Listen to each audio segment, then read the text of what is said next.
Good morning बच्चों। सिद्धार्थ शिक्षा सदन सीनियर सेकेंडरी स्कूल सोजित रोड में आपका स्वागत है। मैं नंद किशोर। कक्षा आज हम आपके सामने लेकर आए हैं कक्षा 7 विषय सामाजिक ज्ञान पार्ट 6 नगर व्यापारी और शिल्पी जन, जो कि हमारा अतीत ये सेकंड है। ये क्या है? हमारा अतीत जो है ना वो सेकंड है और इसका पार्ट फर्स्ट। प्यारे बच्चों, हमने पढ़ा था, पहले हमने संचार माध्यम के बारे में पढ़ा था और इसमें अति सेकंड में हमने पढ़ा था कि किस प्रकार ये लोग शासक और इमारतें इन्होंने बनाई, किस प्रकार इन्होंने कुशलता का प्रयोग किया, किस प्रकार ये क्षेत्र साम्राज्य बनाए। तो आज हम नगर व्यापारी और शिल्पी जन के बारे में पढ़ रहे हैं। तो देखिए बच्चों कि एक मध्ययुगीन नगर की यात्रा पर कई ऐसे यात्री आए और नगर के बारे में उनकी आकांक्षाएं इच्छाएं रखते थे और इस बात पर यह निर्भर है कि वह नगर किस प्रकार का था। वह मंदिर, नगर, प्रशासनिक केंद्र, वाणिज्यिक शहर, पतन या किसी अन्य प्रकार का शहर ये सब है। तो कई बार ऐसे विशालकाय नगर, उसमें हर प्रकार के सुविधाएं रहती है और उसमें कई विदेशी व्यापारी भी आते हैं, तो वो देखकर एक चौकन्ना हो जाते हैं और वहाँ के शिल्पी जन, वहाँ के राजा महाराजा, वहाँ के लोगों के बारे में सोचते हैं कि किस प्रकार इन्होंने ये कार्य किया होगा। तो देखते हैं, एक पहले आपको मैप देखना है कि ये मध्य और दक्षिण भारत में व्यापार और शिल्पकारी उत्पादन के प्रमुख केंद्र थे। ये क्या थे? ये प्रमुख केंद्र है। किसके हैं? व्यापार के। इसके केंद्र हैं व्यापार। ये व्यापार के केंद्र है जो कि मेन जो थे सूरत कहाँ पर है? गुजरात में। हम्पी कहाँ है? कर्नाटका में। और मसूलीपट्टनम कहाँ है? आंध्रा में, है ना। और यहाँ पे है उरैयर और तंजावुर। यहाँ पे कावेरी नदी बहती है। कावेरी में आपको पता है कि 2 स्टेट के बारे में बीच में विवाद चल रहा है। कौन से हैं? तमिलनाडु और कर्नाटका के बीच में। और यहाँ से ये आंध्रा में कृष्णा नदी भी बहती है, ठीक है। और इधर ये जो है उत्तरी भारत में गंगा और यमुना बहती है।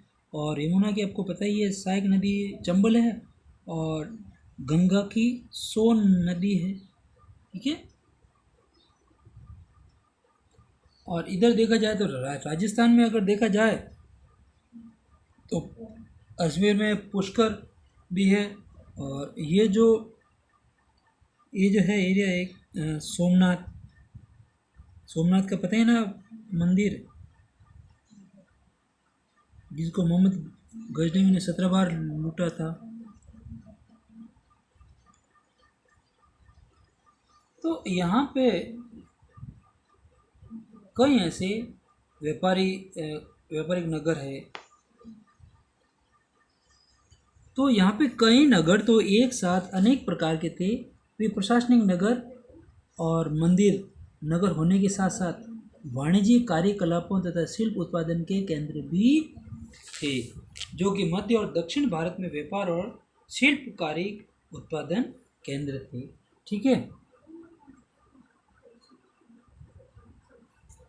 तो यहाँ पे अपन देख सकते हैं कि तिरुपति का नाम सुने होगा आपने, तिरुपति बालाजी, ठीक है। और फिर यहाँ मदुरै,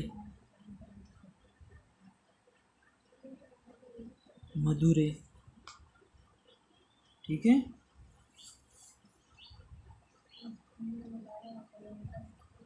सोमनाथ हो गया अपने, है ना। प्रशासनिक केंद्र।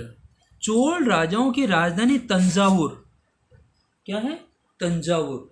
याद रखना, आपके लिए बहुत अच्छा है कि आप अभी से जानकारी रखें।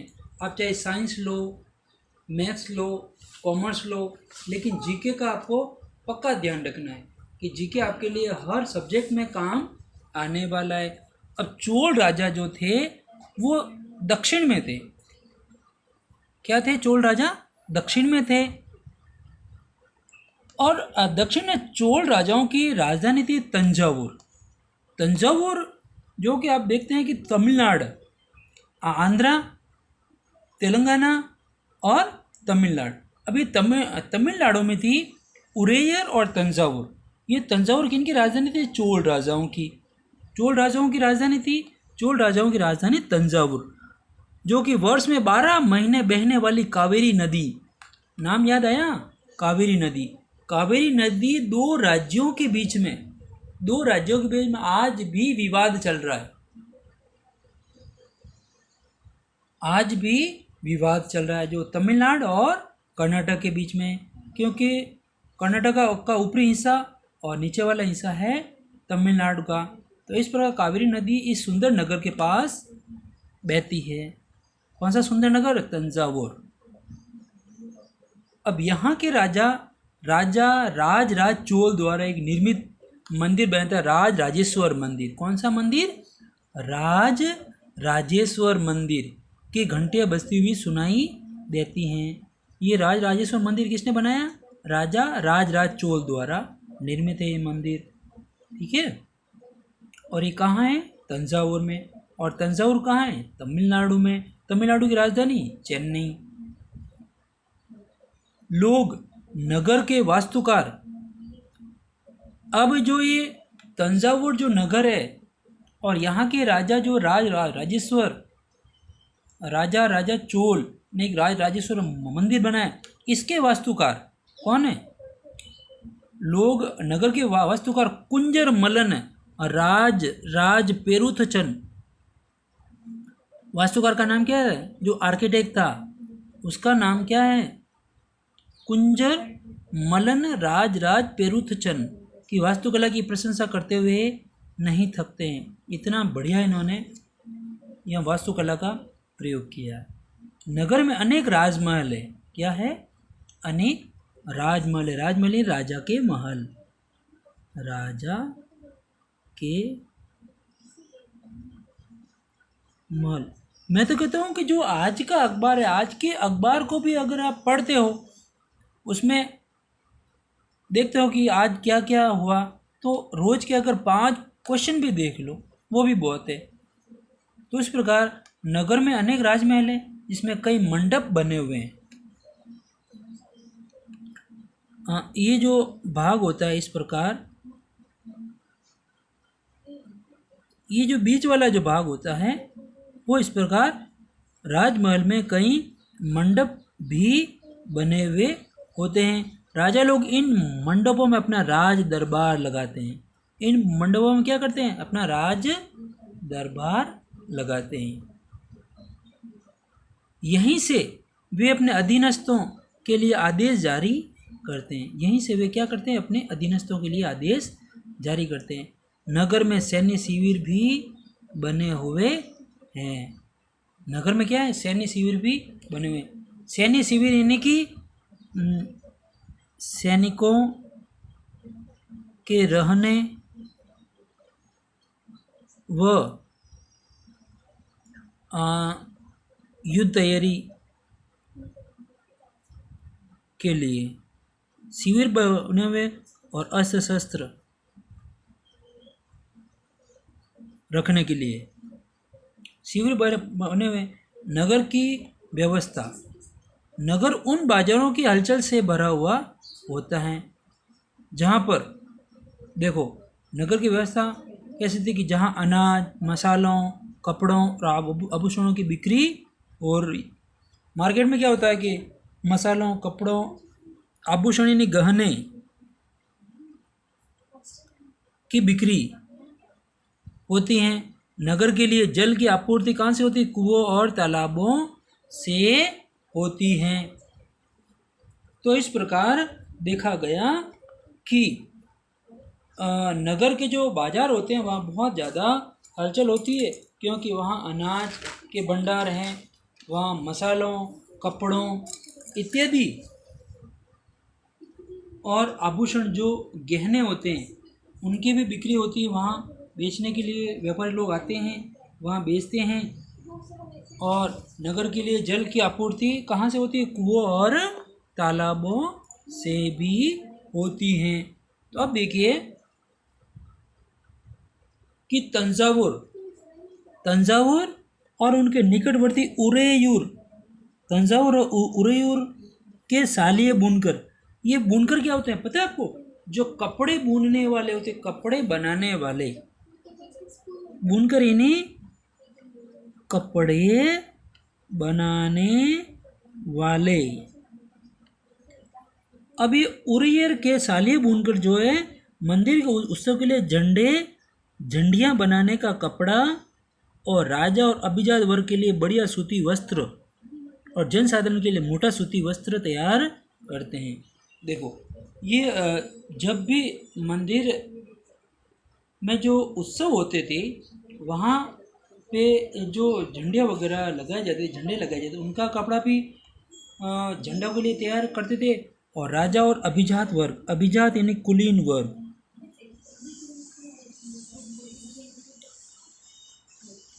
कुलीन वर्ग के लिए क्या करते हैं? बढ़िया सूती वस्त्र। और जनसाधारण के लिए क्या करते हैं? मोटा सूती वस्त्र तैयार करते थे। कौन? सालिया बुनकर। ठीक है ना।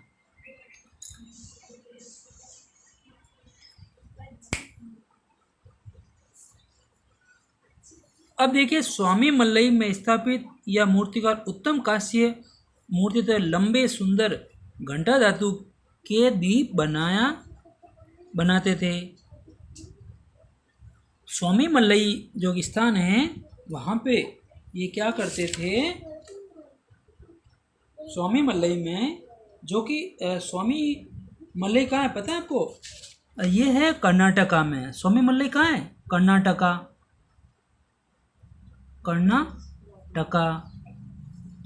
कर्नाटक। और कर्नाटक की राजधानी आपको पता है ना? बेंगलुरु नहीं, बेंगलुरु नाम बदल गया है। तो स्वामी मल्लई में स्थापित मूर्तिकार उत्तम कांस्य मूर्तियाँ। अब ये कांसा क्या है इसके बारे में अभी अपन बताएंगे आपको। कांस्य मूर्तियाँ तो लंबे सुंदर घंटा धातु के दीप बना रहे थे। अब देखिए कांसा, घंटा धातु और लुप्त मोम तकनीक। अब ये कांसा क्या है? कांसे के बारे में आपको बताते हैं कि कांसा एक मिश्र धातु है। मिश्र यानी कि मिला उसमें कुछ न कुछ अंदर कुछ और मिलाया जाता है, जिसे मिश्र धातु कहते हैं। अब इसमें क्या मिलाया जाता है? तांबा और टीन यानी कि तांबा प्लस टीन जिसको रांगा भी कहते हैं। कांसा किससे बनता है? तांबा और टीन से। टीन को रांगा भी कहते हैं। इससे ये इसके मेल से बना होता है। और जो घंटा धातु में रांगे यानी टीन का अनुपात किसी भी अन्य किस्म के कांसे से अधिक होता है। ध्यान रखना, जो घंटा धातु में रांगे का अनुपात किसी भी अन्य किस्म के कांसे से अधिक होता है। ये घंटे किसी जैसी ध्वनि उत्पन्न करते हैं। इसमें जब ये जो बड़े बड़े जो मंदिरों में या जो ये घंटे या घंटियाँ बंधे रहते हैं ना, वो किससे बने होते हैं? कांसे का एक मिश्र धातु होता है जो तांबे और रांगा यानी कि टीन के मेल से बनता है। और ये घंटा धातु में रांगे का अनुपात किसी भी अन्य किस्म के कांसे से अधिक होते हैं, मतलब रांगे का ज़्यादा उपयोग होता है। यह घंटे जैसी ध्वनि उत्पन्न करते हैं। ठीक है। तो अब देखिए चोल कालीन कांस्य मूर्तियाँ जो कि संसार की सबसे उत्कृष्ट कांस्य मूर्तियों में गिनी जाती है, जिसमें आपने देखा होगा कि भगवान कृष्ण चोलकालीन जो कांस्य मूर्तियों में से संसार की सबसे उत्कृष्ट कांस्य प्रतिमाओं में गिनी जाती है, जिसमें एक मूर्ति है जिसमें भगवान कृष्ण की मूर्ति, कृष्ण को नाग राक्षस का नाम क्या था? कालिया। नाग राक्षस कालिया। आपने शायद जय श्री कृष्णा या महाभारत देखी होगी ना, जिसमें भगवान कृष्ण क्या करते हैं कि यमुना नदी का जो पानी जहरीला हो जाता है, वहाँ पे एक नाग राक्षस थे कालिया, उनको मारने के लिए उसमें गेंद फेंकी थी और फिर वो वापस आए थे। तो इसी प्रकार की एक चोलकालीन कांस्य मूर्ति बनाई गई थी, जैसे वो सांप के फन पर डांस करते हुए, नाचते हुए, नृत्य करते हुए बताया गया। कालिया को काबू करते हैं। ऐसी भी एक चोलकालीन कांस्य मूर्ति बनी हुई है। ये जो कांसे की बनी हुई है, कांसा किससे बनता है? तांबा और टीन से। ठीक है, तो इस प्रकार प्यारे बच्चों, आपको अच्छी तरह से वीडियो को देखना है। और उसके बाद कई मूर्तियाँ ऐसी बनी हुई भी होती हैं, और इसमें हम आगे भी पढ़ेंगे कि लुप्त मोम की तकनीकों कैसे वो प्रयोग करते हैं, है ना। तो इस प्रकार हमने देखा कि मध्य युग में कई ऐसे व्यापारी यात्री भी आए जो नगर को उन्होंने देखा, उनकी आकांक्षाएं भी थी, और वो नगर को देखकर आश्चर्यचकित भी हो जाते थे कि वह मंदिर नगर में किस प्रकार बनाया, किस प्रकार प्रशासनिक केंद्र, वाणिज्यिक नगर, पतन यानी क्या होता है कि जो समुद्र के किनारे जो बंदरगाह के पास बड़े बड़े नाव या पतन होते हैं ना, वो। तो इस प्रकार हमने देखा कि वृंदावन, पुष्कर, अजमेर, अहमदाबाद, सूरत, सोमनाथ, गोलकुंडा, बीजापुर, ठीक है ना। तो बीजापुर तो महाराष्ट्र में है, और गोलकुंडा है जो आंध्रा में है। हम्पी कर्नाटक में है, स्वामीमलई कर्नाटक में है, तिरुपति आंध्रा में है, महाबलीपुरम चेन्नई में है, और तिरुवन्नमलई वो केरला में है, मदुरै भी केरला में है। ठीक है, तो इस प्रकार देखा गया कि किस प्रकार ये दक्षिण भारत में व्यापार और शिल्पकारी उत्पादन के केंद्र बन गए थे। फिर देखा कि चोल राजाओं की राजधानी जो तंजावुर है, वहाँ पर भी कावेरी नदी के एक नगर के पास बसा हुआ है। वहाँ के राजा राजराज चोल द्वारा एक राजराजेश्वर मंदिर में जो घंटियाँ बज रही है, और उस नगर के वास्तुकार थे कुंजरमलन राजराज पेरुतचंद ने वास्तुकला की प्रशंसा को देखते हुए नहीं थकते हैं। और इस वास्तुकार का नाम इसलिए पता है क्योंकि इसने गर्व से अपने नाम को मंदिर की दीवार पर उत्कीर्ण ने खुदवाया। मंदिर के भीतर एक विशाल शिवलिंग भी स्थापित करवाया। और इस नगर में अनेक राजमहल भी हैं, कई मंडप भी बने हुए हैं, जो राजा लोग इन मंडपों में अपने राज दरबार लगाते हैं और कई आदेश भी जारी करते हैं। नगर में सैन्य शिविर भी बने हुए हैं, बाज़ारों में हलचल भी होती है। क्यों होती है कि अनाज, मसालों और कपड़ों के आभूषण की बिक्री जब होती है, और वह जल की आपूर्ति के लिए कुएं और तालाबों से उसकी आपूर्ति की जाती है। और तंजावुर के उसके निकट एक नगर है उरेयूर, जहाँ पे साले बुनकर जो कपड़े बुनते हैं, वो क्या करते हैं, मंदिर के उत्सव के लिए झंडे और झंडियों का कपड़ा बनाते हैं। और राजा और अभिजात वर्ग यानी कुलीन वर्ग के लिए करते हैं कि अच्छा बढ़िया सा किस्म का सूती वस्त्र तैयार करते हैं और स्वामी मल्लई में स्थापित और जनसाधारण के लिए क्या करते हैं, मोटे सूती वस्त्र तैयार करते हैं। और स्वामी मल्लई जो कर्नाटक में स्थित हैं, वहाँ पर मूर्तिकार उत्तम काशी मूर्तियाँ भी बनी हुई है। तो प्यारे बच्चों, आपको अच्छी तरह से वीडियो को देखना है, सुनना है और इन प्रश्नों के उत्तर आपको अच्छी तरह से देने हैं, ठीक है। और आप अच्छी तरह से वीडियो सुने, अच्छी तरह से समझें और प्लीज़ प्लीज़ प्लीज़ और प्लीज़ चैप्टर का नाम लिखें, डेट लगाएं, पेज नंबर लिखें और राइटिंग अच्छी लिखें। प्रश्न पहले लिखें, फिर उत्तर लिखें, फिर लाइन खींचें। मैं बार बार कह रहा हूँ, स्पष्ट। नहीं तो अगर आप नहीं मान रहे हो तो पेरेंट्स को शिकायत की जाएगी और आपकी कॉपी भी चेक नहीं की जाएगी, ठीक है। और लाइन जो खींचनी है वो स्केल से खींचनी है, ठीक है, ध्यान रखना। और प्लीज़ आप बकाया शुल्क जो है वो जमा करा दें। Thank you.